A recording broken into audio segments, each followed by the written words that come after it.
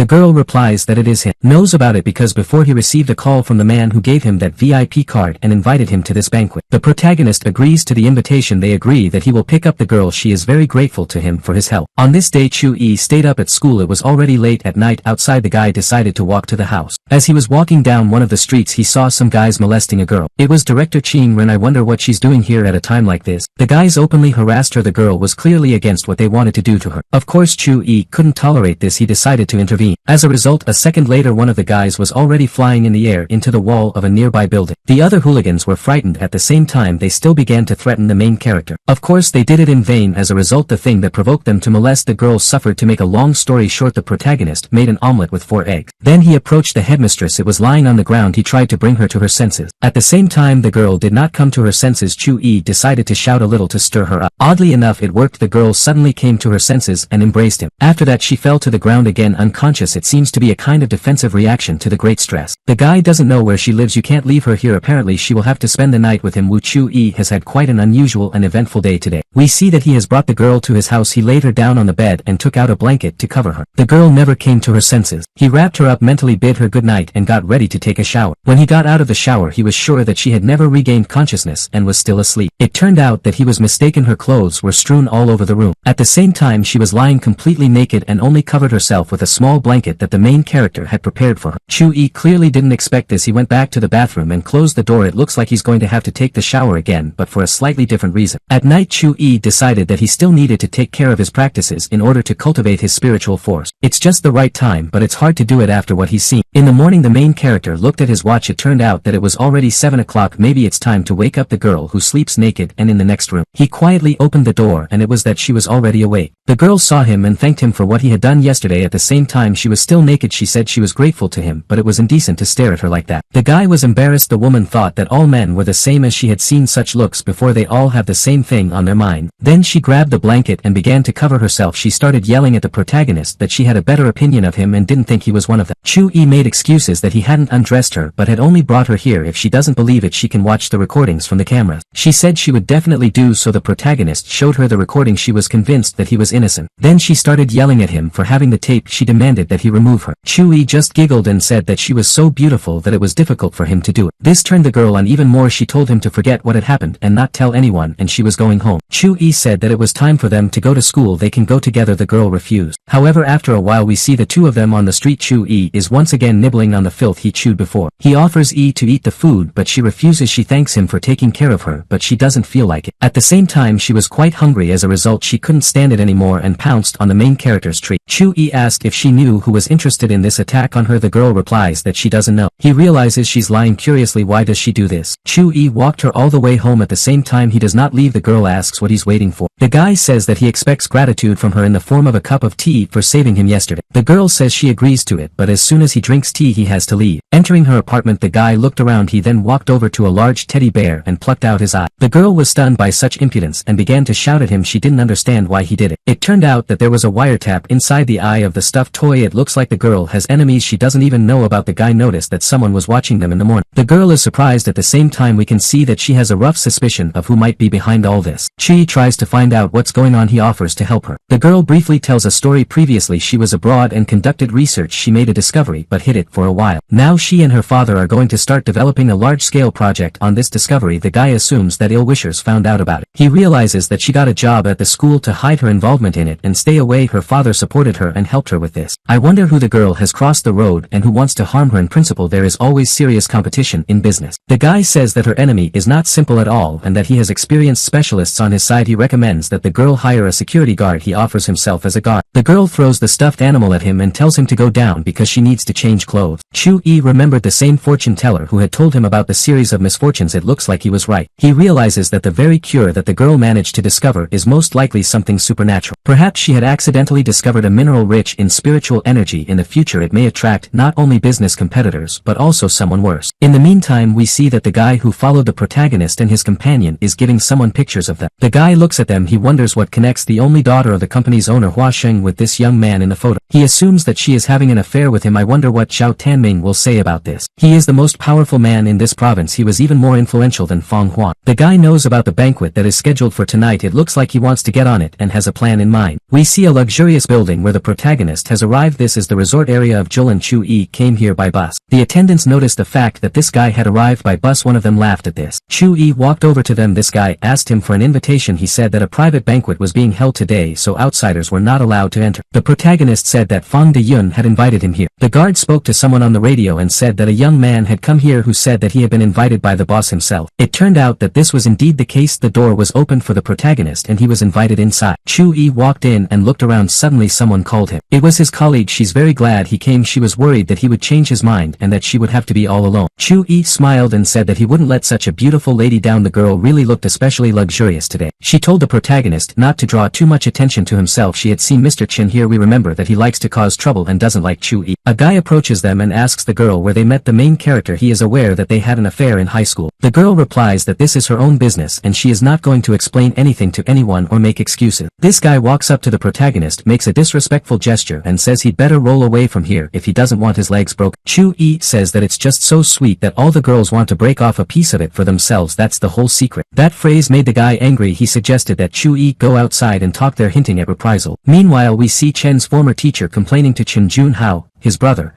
that it was because of that guy over there that he was kicked out of school. The brother is surprised that it was possible to compete with such a nonentity. He says it's shameful for them. Some girl supports this opinion. She didn't understand why Tan Yu had chosen this hungry man. Probably it was she who invited him here as +1. Suddenly Mr. Moe appears. The Chen brothers are sure that Master Chu Yi is in trouble right now. Well, it's time for the show. This same Moe is the owner of a textile enterprise and his family is a monopolist in this field. Chu Yi is talking to his companion. Moe walks up to them and brazenly jumps into the conversation. He begins to stick to the girl while he behaves quite politely. The girl replies to the guy that she is also glad to see him. At the same time she says that he prevented her from communicating with a friend and this is not very polite. Moe looks at Chu Yi and replies that not everyone is worthy of being a friend of such a gorgeous girl. After that he begins to be rude to the main character. He replies to him quite tauntingly and tell him not to be so impertinent. After that Chu Yi adds that the name doesn't really fit the guy as it has an unshakable character in it and it clearly doesn't apply to him. The guests noticed that something was brewing there. It looks like it's a conflict and that's not going to be good for that teacher right now. Former teacher Chen from school number 3 is particularly pleased with this. He was sure that Chu Yi would be beaten up. Now it is known that Moe has already killed people. Moe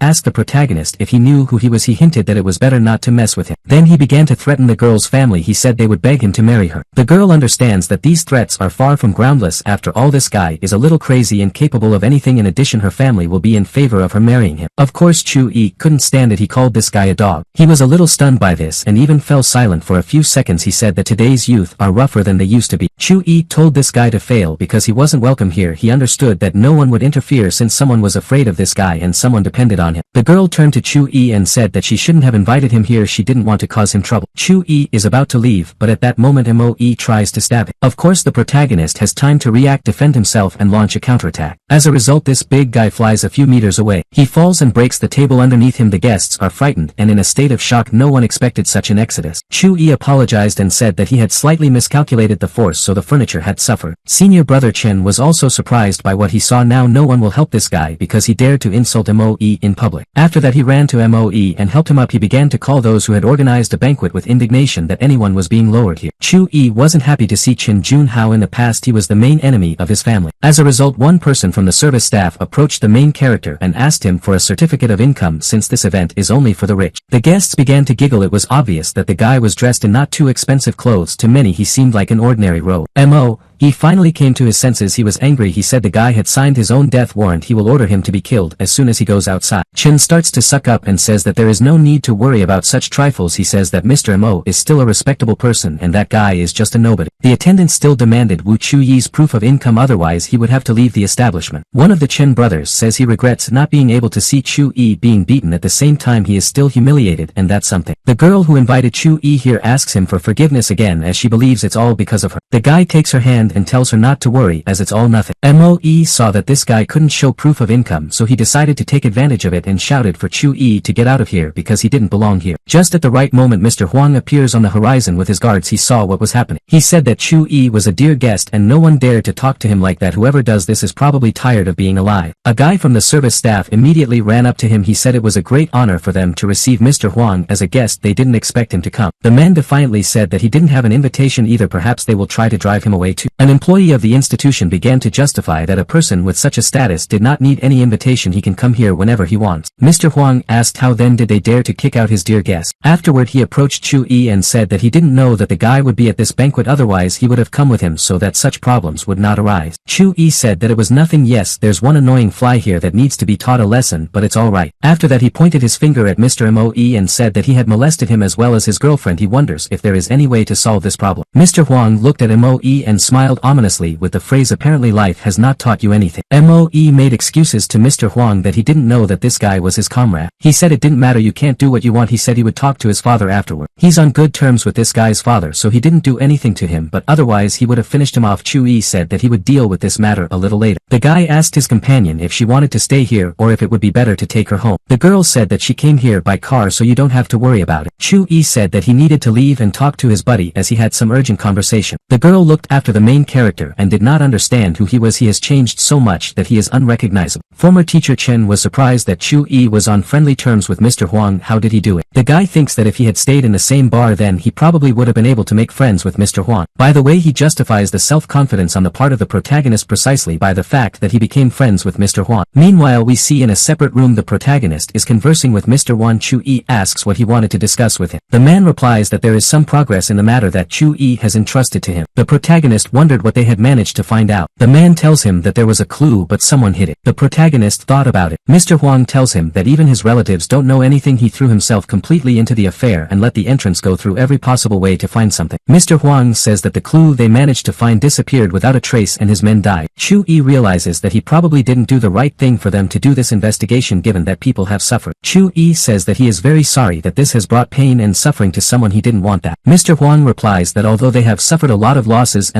they still managed to find a clue and still have something. One of Mr. Huang's men managed to extract some information from an old man. It seems that they have figured out the surname of the protagonist's mother. The man says that this old man was the landlord of Chu-yi's parents. I wonder what the protagonist thinks about it. However, Chu-yi begins to understand what is going on. He seems to have figured something out. Chu-yi asks the man how many famous families he knows in the capital. The man replies that there are probably 4 families, Luo, Li Long and Tang. At the same time the surname of the mother which the old man had given them was also Tang. A man can't figure out if it's related or not. He thinks it might be a mistake. The protagonist says that this is most likely not the case. He asks, is it possible to organize the disappearance of a person without a trace? The guy understands that most likely he belongs to this family. Someone had clearly helped his mother disappear. Mr. Huang is surprised by what he just heard. It turns out that this guy who works as an ordinary teacher is the heir of a well-known family. He realizes that it would not be right for him to allow this young man to participate in tomorrow's battle. Chu-yi sees that the man is somehow tense and thoughtful. He asks if everything is alright. He says that now he has nothing to do with the Tan. Mr. Huang tells him that this family is not to be trifled with. They have a huge impact. Fighting them is not a good idea as they can send a top-notch master. Chu-yi was curious. He wonders what kind of master he is. At that moment a girl enters the room and addresses the main character. She greets him and introduces herself. It turns out that this woman is the head of Feng Hua's company in Zhejiang. Her name is Feng Wang Shui. As soon as Chu-yi turned to her, his attention was immediately attracted by the plunging neckline on the girl's blouse. He asked her to button her blouse a little. The fact is that it is quite hot in this room. Mr. Huang agrees. The girl went into another room and changed her clothes a little. A few minutes later she returned and apologized for the incident with Moe. She said that from that day on their company no longer cooperated with the Mo family. She says that at other events of their company Chu-yi just needs to show a VIP card to avoid such incidents. Then he gives the guy a glass of wine. The boyfriend in turn asks why she has the last name Feng. After all, she seems to be Feng De Yun's granddaughter. The girl sighed and told her that her family had died and she was left alone. Grandpa Feng took her in, so she is his granddaughter. Chu-yi complimented the girl on her intelligence. He said that at her age she had achieved a lot. He admires her. She snuggled up to him and said that she didn't need to be so official. He can refer to her simply by her first name. The girl turns to Mr. Huang. She says she didn't know that she and Master Chi knew each other. The man replies that the young man is an important person but has remained in the shadows all these years. He then asks Chu-yi how he recognized Mr. Feng. The protagonist smiled and said that at their first meeting Mr. Feng showed his bad temper and then took a sip of wine. The girl girl found it strange as if he's older than her grandfather, which doesn't look like he's young. Since he's young, it was also strange that a proud man like Feng Huang would be cautious with him. The girl asks Wu Chu-yi what made her grandfather bow down to him. The protagonist decided to change the subject as he realized that Feng De-yun seemed to have decided to keep the circumstances of their meeting and acquaintance a secret. He asked the girl about an auction he would like to attend. She replied that she could ask the appraiser to bring the antiques right here. Then she called an appraiser. A rather elderly man entered the room. The girl introduced him. It's Mr. Su. He is quite an experienced appraiser. The man took a closer look at the main character. Personally, as a rule, the lots are shown only to important people, and this young man is probably an ordinary major from a rich family. The appraiser's assistant held up a small box and it was opened. There was a piece of porcelain from the reign of the Kangxi Emperor. The protagonist immediately felt spiritual energy, but its source was not this thing or the man standing in front of him. It looks like some exhibit was hidden from him. Mr. Huang became interested in this piece of porcelain. He is sure that this lot will go for at least a few million. Chu-yi tells the appraiser that he doesn't see some things here. He is not interested in ordinary antiques. He'd like to see something more serious. The old man told him not to doubt his professional knowledge, quotation marks, and skills. He showed him the most valuable lot. The girl listens to all this, and now Chu-yi seems to be too arrogant. She thinks he's being too dismissive of an appraiser with a lot of experience. The protagonist said that it wasn't about belittling Mr. Su's professional skills, and he didn't mean that in any way. The old man in turn said that he had shown the most valuable specimens from the auction. He then added that if the young man could find something more valuable, he would bow at his feet. Chu-yi only smiled mysteriously in response. Then he turned on his divine gaze. This should help him find something really valuable. The protagonist began to take a closer look and saw a certain bowl with spiritual energy. Probably when the divine gates were opened, the people from the realm of the gods left her on earth. The old man saw that the young man's gaze fell on the porcelain bowl. He said that it was indeed quite old, but that it was made in a primitive way and was clearly not used by the imperial family. The guy came closer and took this product in his hands. He examined the bowl carefully, then she began to levitate over his arm. The appraiser was stunned by what he saw. It appears to be a sacred vessel before his eyes, which he thought was an ordinary trinket. Mr. Huang didn't quite understand what was going on and decided to ask the protagonist what it was. Chu-yi said that it was just a bowl and nothing special. If it is restored and kept at hand, it can protect the owner from ailments. Of course, for those around it was clearly nothing special. After all, everyone wants health and longevity. Chu-yi asked Lady Feng if he could take this cup for himself. In return, he offers his help on any issues, and the girl can always turn to him. She thought for a moment the guy's offer did not seem very honest and profitable to her. This is a ritual vessel and it is very valuable. Help is too vague a concept. She was approached by an old appraiser. He said that it was impossible to give away such a valuable lot just like that. It can only be sold for a lot of money. Chu-yi began to explain to them that it was indeed a valuable item, but no one else in this world would be able to restore it. At the same time, if you do not do this, then it will just be an antique bowl and nothing more. The girl said that she needed to call her grandfather first. We see that her grandfather is meditating in his house at this moment. Suddenly his phone rings. He saw that it was his granddaughter and picked up the phone. The girl began to ramble quickly into the phone about what had happened. As soon as the man understood what it was all about, he immediately told his granddaughter to give it to that teacher. The girl began to explain that the guy did not want to pay for her but offered his help in return. Grandpa explained to her that this was a very valuable offer and that she had to accept. The girl still hesitated, but the man managed to convince her, briefly explaining that this proposal is not as simple as it seems at first glance. The girl turned around and looked at Master Chu-yi. She didn't understand why her grandfather thought so highly of this young man. At the same time, she still listened to him. She turned to the protagonist and said that after talking to her grandfather, they decided that the guy would get this cut. The protagonist smiled and thanked them for it. He said that from now on they could contact him for any questions and he would do anything to help them. After a certain amount of time, we see the protagonist sitting under a tree and having fun with this very artifact. He's trying to use this bowl to quickly reach the wuxia stage. It seems to be really useful. The guy speculates that there may be multiple spells in this bowl. Need to check. To do this, he decides to use the method of energy harvesting. He commands the magic to manifest. As it turned out, he was right. A dancing fire appears. It's a serious thing that can kill a person in the blink of an eye. It's a kind of offensive spell. The guy is happy that he was lucky and had such a good thing. Of course, this cup can't be compared to artifacts from the realm of the gods, but that's great. Walking around the school grounds, the protagonist saw his student. He wondered what he was doing here since it was a day off. The protagonist walked up to him, put his hand on his shoulder and asked why the guy was here and not at home. Hulai didn't expect someone to come up to him from behind and jumped a few steps to the side. He said the teacher had frightened him. Then he nervously began to make excuses that he had forgotten something here on Friday, so he had come back to pick up what he had forgotten. Chu-yi looked around and saw a girl beside the water. Everything became clear to him. The disciple realized that he had fallen asleep and decided to tell the truth. He told the teacher that he had fallen in love. Chu-yi said that guys at this age only think about one thing. Afterwards, he told the student that if he found out that he was doing something with a girl that was unacceptable at that age, he would immediately tell his father. Chu-yi decided not to interfere. He said he still had things to do, so he'd go and not stop this guy from admiring that girl. The student asked where his teacher was going on the day off. Chu-yi smiled and replied, "Fight." Chu-yi walks and thinks about how good it is to be young. In the past, he executed tens of thousands of people for the sake of one man, but that's all in the past. The protagonist is walking down the street. He walks walks up to the Huang Yuan high-rise building. There we see Mr. Wan with his guard. He introduces Chu Yi to the mentor of Master Wei, whom the protagonist has already encountered before. The same master greets the guy. He immediately apologizes for his student's rudeness, as we remember Master Wei didn't behave very well. Chu Yi says that everything has been forgotten for a long time and is not worth talking about afterwards. He jokingly says that until you fight you won't get to know each other better. Chu Yi noticed that this master had quite a powerful spiritual energy. He guessed that the man had already reached the middle stage of wuxi, which he was excited about. The master replies that there will always be someone who will be better than you. He also appreciated the protagonist and praised his strength. Chu Yi didn't know if this person really didn't hold a grudge. It seems that this man is not angry that Chu Yi has overpowered his disciple. His intentions must be pure. He decided to give the man some useful advice. He said that he had been through a lot and needed to give himself a rest. Everything should be in moderation. The man doesn't agree too much with this because all the hardships and trials he's been through have made him the same, otherwise he would be a different person. However, he still thanks Master Chu Yi for his guidance. Mr. Huang watches him closely. He is impressed that with just one handshake this young man was able to learn a lot about that master and even give him useful advice. This master turns to Mr. Huang. He says he wants to go with him and take his apprentice. Mr. Huang agrees. They all go together. Chu Yi looks around and says that rich people love luxury. Even martial artists aren't that selective. Master Wei replies that with his power he can acquire the same riches. Chu Yi explains that he enjoys being an ordinary teacher. He doesn't want to be rich and someone who gets noticed. We see the protagonist's rival. Of course he appreciated Chu Yi and underestimated him like many. At the same time he said it out loud. Master Wei heard these insults. He replied to this young man to stop insulting Chu Yi. Chu Yi said that you don't need to pay attention to this guy's words. He simply doesn't deserve it. He called the guy a freak. Master Wei laughed and told Chu Yi that he was a really good teacher because he said smart thing. Of course the guy was. He rushed towards the protagonist and told him to repeat his words. He was stopped in time. One of his men who was with him said that these little fish were not worth it. We can see that this guy has a big scar on his head. It turned out that he had previously had a conflict with Mr. Huang. As a result this guy started to get into trouble. Mr. Huang was quite calm and reserved. At the same time, even verbally he did not allow himself to be offended. Mr. Wei's mentor told the protagonist that he couldn't feel the spiritual energy of that brute. How's Chu Yi doing with this? The protagonist assumed that the guy was using some kind of technique to hide it. This is to be expected. Master Wei said that in that case he was preparing to test the power of that brute on himself. If he managed to defeat him then Chu Yi didn't even need to bother with it. The big man laughed at Master Wei. He said that the man was already old and was still at the Wu 2 stage. This offended Master Wei. As we remember he is quite harsh and does not tolerate insults in his direction. As a result he began to attack the offender. Here I easily repelled his attack and then launched a counterattack. As a result Master Wei flew several meters away and blood splattered from his mouth in the air. Luckily his mentor managed to catch him from crashing to the ground. He was surprised that this guy had knocked out his apprentice so easily. Chu Yi meanwhile carefully assesses the big man's physical abilities. He seems to imitate various beasts in his technique. The same guy with the scar on his head turns to Mr. Huang again and starts talking nonsense. The latter is angry. At the same time he still tries to avoid conflict. As we remember it has recently changed for the better. This guy with the scar laughs and says that this conversation doesn't make sense. He then orders that big man named Mr. Wu to kill them all. Master Wei's teacher turns to him and tells him that he is waiting for him to tell him. The big man laughs back at him and says that he prefers to fight without too much chatter as he only kills people. Master Wei's teacher replies that he's willing to take the risk and that this guy might try to kill him if he didn't. A battle ensues between them. Now this big guy is showing himself to the fullest. We can see that he is much stronger than everyone thought. His opponent is surprised and impressed. He feels a great spiritual power. He realizes that this guy is in the Da'ashi state. He understands that he will lose, but it is too late to retreat. As a result the big man stabs him. Master Wei's mentor defends himself against her, but in doing so the blow partially passes. He flies a little to the side, grabs his chest and bleeds from his mouth. That guy with the scar on his head laughs and says that's enough. He reveals that Mr. Wu is considered to be the first Wu master in his city and here he is definitely second to none. Mr. Huang addresses the protagonist. He doesn't know what to do. Master Wei's mentor says that it's all useless and they need to retreat. At the same time he hopes that Master Chu Yi can be their last hope. The big man turns to the protagonist. He'd heard that the guy was talented. He invites him to join him and in that case he will spare him. Chu Yi smiles ominously and replies that there is no one on this planet who can be his mentor. This situation is no exception. In the end the big guy uses the tiger technique. He says that the calf is doomed to be eaten because it is not afraid of the tiger. The protagonist smiles, puts his hand in front and makes a characteristic gesture calling the opponent to attack and also says try. In the end Chu Yi didn't even touch it but only used her magic and his opponent flew somewhere into the bushes. Everyone here was shocked. Chu Yi asked Mr. Huang if he should kill this person or just leave him crippled. His opponent heard this and said that he was from the Tianfang International Organization in Jingling. This means that if he is killed now then Tianfang will immediately kill all the members of the protagonist's family and Huang Yuan's company will collapse. Mr. Huang was surprised to hear this. The fact is that the Tianfang organization is a monopolist and half of the enterprises in Zhejiang are no match for it. Chu Yi walked closer to the opponent who was on his knees and couldn't get up. He said he didn't care about Tianfang. He has a personal score to settle with this organization. The fact is that in a past life the protagonist's family almost committed suicide because of a bastard from this organization. Mr. Huang doesn't know what to do in this situation. He understands that the consequences can be very serious. He doesn't want any problems for Huang Yuan's company. Still, he decides not to kill the guy. He voices it to the protagonist. The big man says that if they let them go, he gives his word that everything will be fine, otherwise they're all finished. That guy with the scar on his head turns to the protagonist and says that they treat him well. He is willing to pay Chu Yi twice as much as Fang Huang. Of course, the latter was angry that he was trying to lure Master Chu Yi to himself. He started threatening the guy. Chu Yi doesn't like it too much either and says that if it wasn't for Tian Fang, he would have killed them right now. The guys realize that they need to keep quiet and get out of here as quickly as possible. At any rate, that sturdy fellow has already figured it out, for we see only his gleaming heels. The guy with the scar is a little dumb and yells at Mr. Wu not to leave him and wait. Chu Yi saw that the big man was running away and said that he was going to taste the power of the artifact. We are talking about that very cup. I was running away from as fast as I could. Chu Yi decided to use the dancing fire. It's a pretty tough spell. Mr. Huang saw it. He realized that this was the very power that was in that chalice. Master Wei's mentor told the protagonist that he had just broadened his horizons. He is grateful to him for that. Chu Yi looked at him and realized that the human horizon was indeed too narrow. That guy with the scar on his head realized that this was not the time to be a hero. He knelt down, leaned his forehead against the ground and asked Chu Yi to spare him. Mr. Huang asked the protagonist what they were going to do with him. Chu Yi told Huang that if he was going to expand Huang Yuan's influence in the shortest possible time, he would need to buy out the shares of Xinglin Haifa. The man thought about it and replied to the protagonist that he was right. Then he turned to the guy on his knees and asked him what he thought about it. Of course, the latter didn't have much of a choice. He said he was ready to sell all the shares. All he wants is to be spared. After that, Chu Yi turned around and said that he had done everything that was required of him. Now he's leaving. Fang Huang only looked after him gratefully. In the next scene, we see the protagonist sitting at his desk at his computer at school. Suddenly his phone rings. It turns out to be his sister. He picks up the phone and there the girl tells him in an excited voice that their father is in trouble at work. On the way home, he was also beaten. Chu Yi tells the girl to take care of him and he will be there soon. At the same time, the young man was so angry that cracks even appeared on the floor from his legs. One of the teachers who was passing by saw this. The protagonist remembered that in a past life these days his father was fired. Of course, he won't let that happen now. After a while, he came home and immediately ran into the room shouting, "Daddy, are you okay?"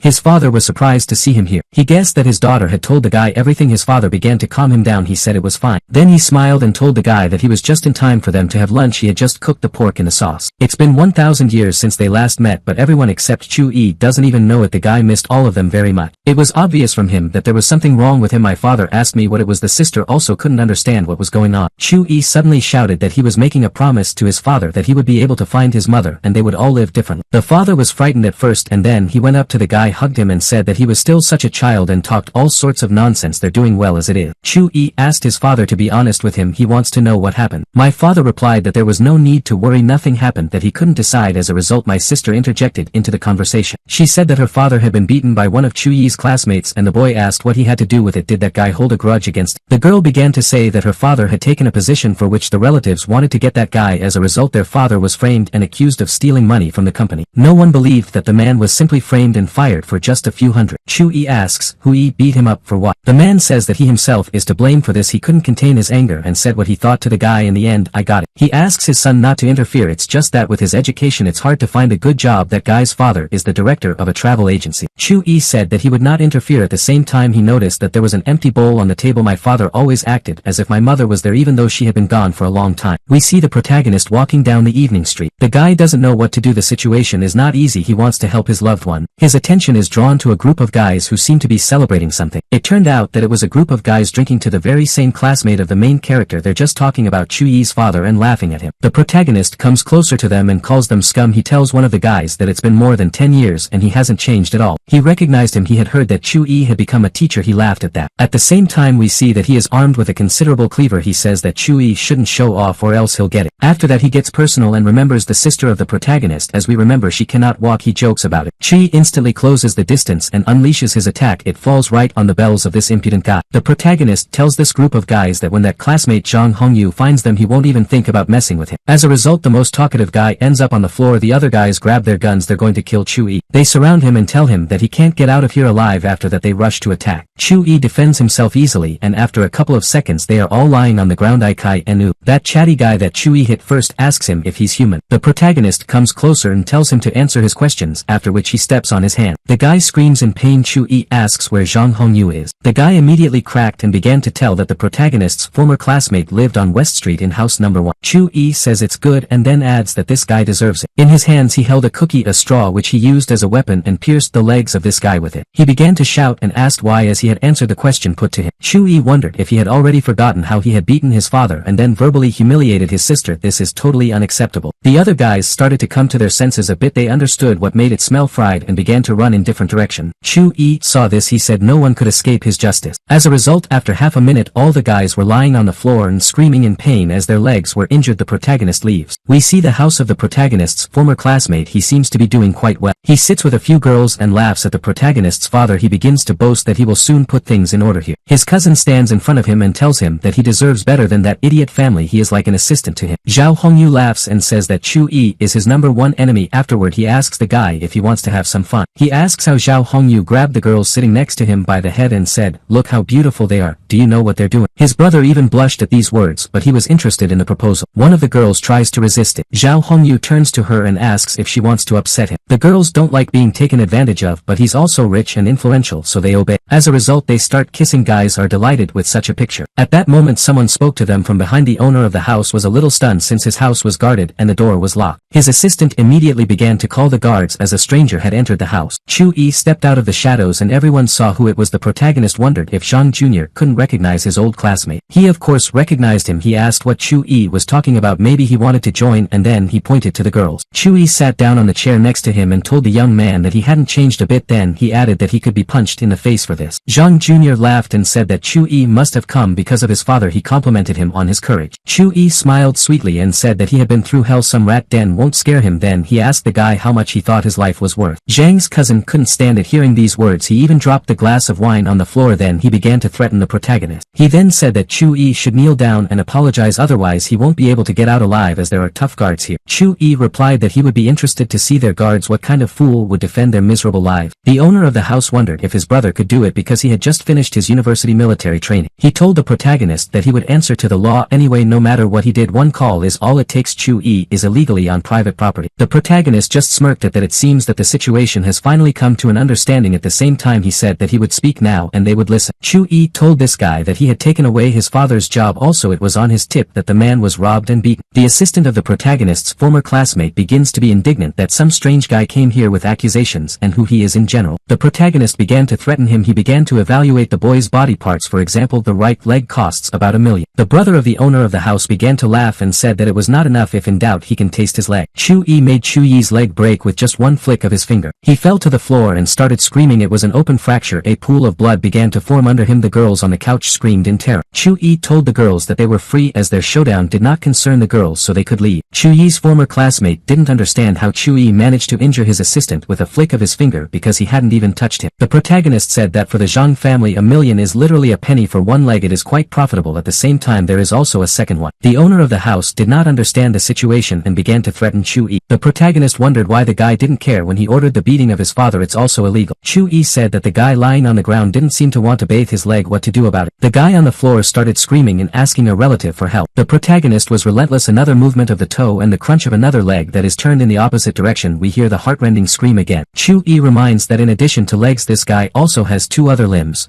Arm. The cousins of the owner of the house start yelling for him to give this guy the money he is asking for. He promises to give it all back. The protagonist smiles and says that the guy with broken legs has a month to return the money to his family, otherwise this conversation will continue. After that he turns to his former classmate. He says it's his time. He immediately says that if Chu-yi needs money he is ready to give as much as he needs, for example $4 million. Chu-yi smiles and replies that it's too little. He values this guy's life as much more valuable. The minimum price is $40 million. Zhang Jr. begins to resent that $40 million is a lot. He says that by the standards of the area their family is wealthy, but it's a lot of money for them. Chu-yi says that there is no problem because it means that the guy doesn't need his limbs. Then he stretches out his hand in his direction. At that moment his former classmate falls to the ground. He starts to bleed. The guy screams that he can't feel his arms and leg. Just then a security guard enters the room. He heard the bosses scream and immediately walked in to ask if he was okay. Then he saw him on the floor covered in blood. He was stuck and didn't know what to do. The owner of the house began to shout to the guard not to stand dead in his tracks but to call the police as soon as possible. After that he laughed that Chu-yi was definitely the the end now. No matter how strong he is, the police will come and deal with him. Justice will finally be served. He tells the protagonist that he will spend the rest of his life behind bars. Chui asks if he really thinks the police will be able to stop him. The protagonist recalls how as a child this guy ran after a girl and she rejected him, so he tarnished her reputation. Now he dared to joke about his sister. He gets up and walks closer to the guy lying on the floor. He asks what he's up to. Chui says that the end in this room awaits only Zhang Jr., but clearly not him. We see a police car pulling up to this guy's house. A police officer gets out of it. She tells her subordinates to be on their guard. She was told that there was a cruel and dangerous criminal inside. He has 2 hostages. After that, a police officer bursts into the house at the ready with a weapon. She screams to stop.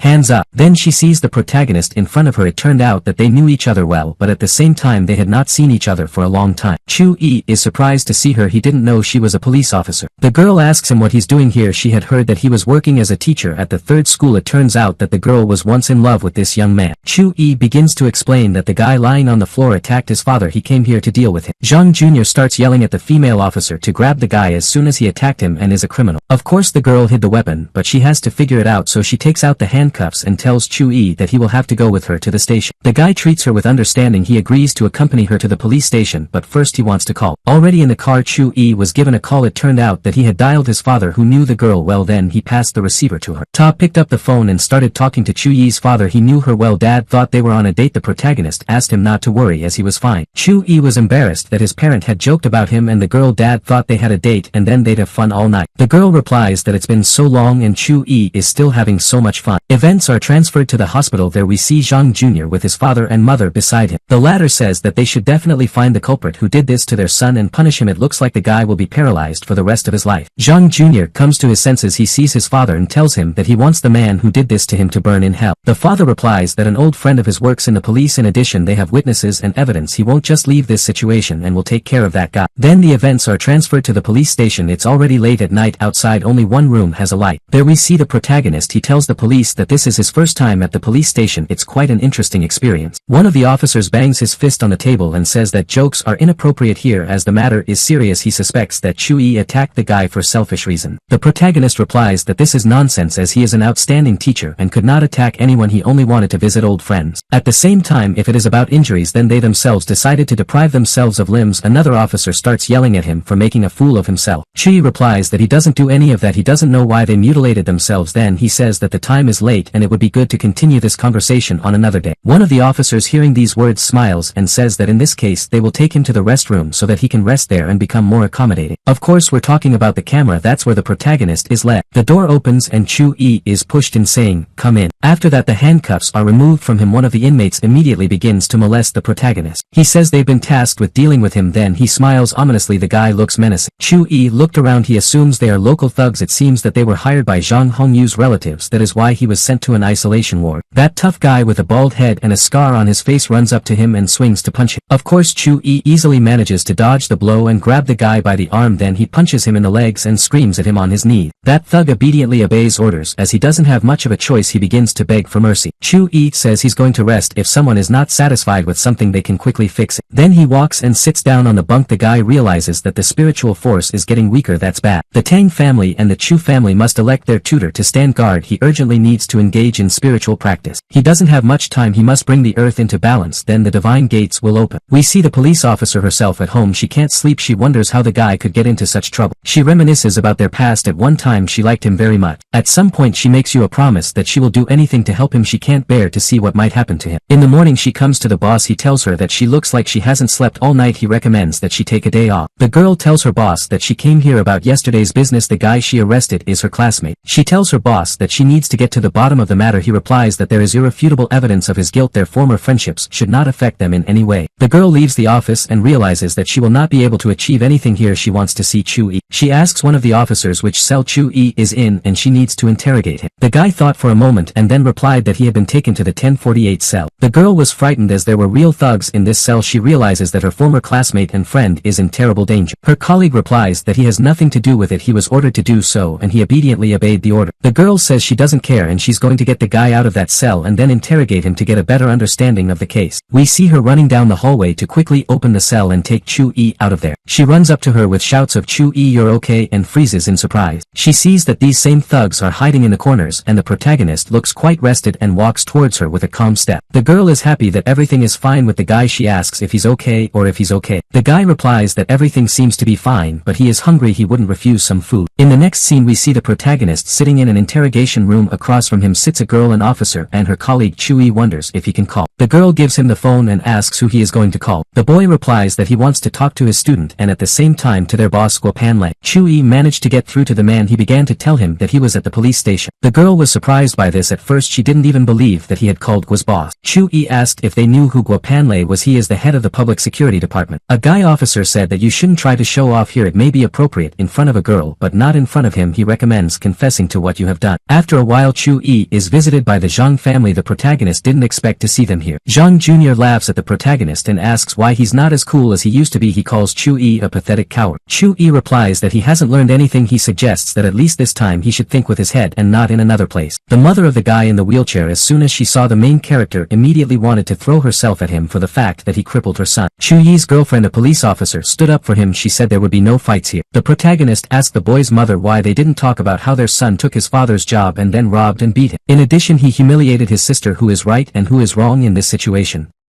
The woman didn't know what to say. Suddenly the protagonist's girlfriend's phone rang. She looked and found that it was Chu-yi's father calling. Master Chu-yi picked up the phone and told father that he had a hangover and that he was also at his girlfriend's. He asked a relative to cook something to eat as he would be there soon. Zhang Sr. heard this and only laughed. He said it was too presumptuous to think that you were going to leave soon. Chu-yi replied that it was presumptuous of him to come here. He knows what he has been doing and what he is doing. After a while a black car with tinted windows pulls up to the police station. Her door opens and several men come out. One of them is Mr. Guo. The one in uniform tells them to take him to Kaifeng. Meanwhile the protagonist in the interrogation room says that he can be asked any questions but he is afraid that they are already too late. The local chief starts yelling at him for talking to him in such a tone. At that moment the two men who had just arrived in a car enter the room. Chu-yi is glad to see Guopanle. He knew he was coming. The latter starts yelling at the local boss for his incompetence. How can an investigation be conducted without evidence? If there aren't any, then why is this guy in handcuffs? The second man in uniform starts yelling at him that he must be deaf. They order that Chu-yi's handcuffs be quickly removed. At the same moment the main character's bracelets are removed. In addition, he even receives an apology. Zhang Sr. begins to resent what is happening here. He doesn't know who Guopanle is and he's clearly not in authority for him. The local chief says he is the head of the public security department. Zhang Sr. is shocked that he came here. Chu-yi apologizes once more. He doesn't say anything and just calmly prepares to go home. Zhang starts yelling that the real culprit is being covered up here. He says he won't back down and will sue. Chu-yi stopped, looked at him and smiled. He said that if he wanted a sequel he had something. He shows a video of what happened in Zhang's house. In the preview there are two girls kissing. The police officer was even embarrassed when she saw this. It can be seen that Chu-yi was sitting on the couch and didn't even touch anyone. He asks how he could have harmed anyone if he had not touched anyone and had not used any weapons. He says he only came to see old acquaintances. Afterwards he says that this guy seems to be a libertine and he caught syphilis, which now causes him to have osteoporosis. Zhang starts yelling that the guy cursed him. In short, everyone's trust in him is becoming less and less. Obviously no one here believes in magic. In the end it all boils down to the fact that the Zhang family simply slandered the teacher Chu-yi. Chu-yi tells the injured boy that he warned him that he doesn't care about the threats but the Zhang family will really come to an end. Chu-yi began to tell Lord Guo that he had grown up here and remembered the murders of 10 years ago and that Zhang Sr. was involved in them. Guopanle says that this definitely needs to be sorted out. He tells the local boss that if he succeeds he may well get a promotion. As a result the case comes under the full responsibility of Mr. Tsai. He just answers, "I obey." Zhang Sr. begins to make excuses that this is all an unfair accusation and untrue. At the same time he was indeed previously engaged in various illegal activities. Mr. Kai says that it is not he who needs to be convinced of this but Mr. Guo and Cohen who have visited them. The protagonist's girlfriend watches him with great interest. He has become so manly that she likes him even more now than before. We see the protagonist on the street thanking Mr. Guopanle for helping him out so much. At this point the protagonist's phone rings. It turned out to be Director Qin. Chu-yi picks up the phone and asks what's wrong. The headmistress starts yelling at him that he didn't show up for class today. The disciples are already waiting for him and at the same time he dares to ask her what happened. The protagonist is completely reeling in something. He forgot that today was a working day and he had to be at school to teach a lesson. The headmistress tells the guy that she doesn't care where he is but he should be at the workplace as soon as possible, otherwise she will reset his practice. The protagonist only laughs it off in his repertoire. He says that the girl is so evil and assumes that she is on her period. She just shouts into the phone and runs.